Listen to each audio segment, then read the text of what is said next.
Tahimik lang ako. Walang ingay, walang sigawan. Pero bawat hakbang ko, laban. Hindi man ako tumatakbo, pero hindi rin ako sumusuko.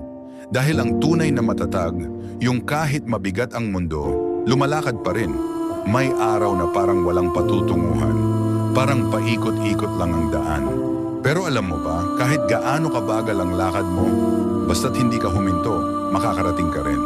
Minsan nga, yung pinakamatagal mong lakad, yung pinakakailangan mo. Dahil habang naglalakad ka, natututo kang huminga, makinig at tanggapin ang sarili mong hakbang. Hindi ito karera, hindi ito paunahan. Ito ay paglalakad sa sarili mong panahon.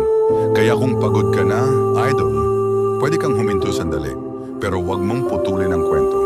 Kasi minsan, ang simpleng lakad, yun pala ang daan patungo sa bagong liwanag.